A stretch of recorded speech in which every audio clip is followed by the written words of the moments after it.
이준석 전 대표와 진중권 교수가 대통령실을 저격했는데요. 김건희 여사가 윤석열 대통령을 지칭할 때 오빠라고 불렀다고 주장한 것 아니겠습니까? 이들이 윤 대통령 부부의 사적인 호칭을 공개하면서 김건희 여사와 명태균 씨 사이에서 나온 오빠 논란과 겹쳐 더욱 이슈가 되고 있는 것입니다. 대통령실은 이 오빠라는 김건희 여사의 발언이 김 여사의 친오빠를 지칭한 것이라고 해명했지만 그 해명이 설득력을 얻지 못하고 있습니다. 야당의 정치권에서 친오빠가 아니라 누가 들어도 대통령이라고 공격을 하면서 정치적 파장이 일파만파 커지고 있습니다.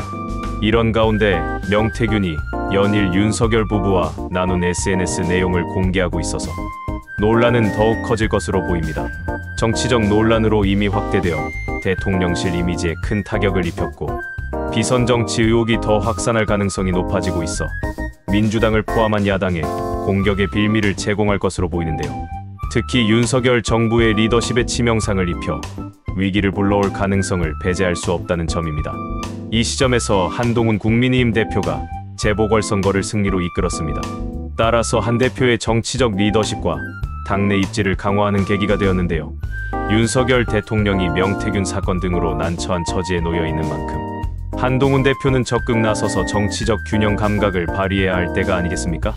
윤석열 대통령 리더십이 도전받는 상황에서 한동훈 대표는 당내 결속을 강화하는 역할을 맡아야 합니다. 국민의힘 내부에서 당내 불협화음을 줄이고 김건희 여사의 외부 활동을 제한하도록 목소리를 내야 하지 않겠습니까? 당의 단결을 중심으로 자신의 독립적인 리더십을 발휘할 수 있는 절호의 기회라고 여기며 책임있게 대처해야 할 것입니다. 한동훈 대표는 지금 상황에서 법무부 장관 시절의 경험과 법적 전문성을 바탕으로 윤 대통령을 적극적으로 방어해야 합니다. 외부의 다양한 비난을 차단하는 데 앞장선다면 윤 대통령의 부담을 줄이는 동시에 당의 안정성 역시 유지할 수 있을 것입니다.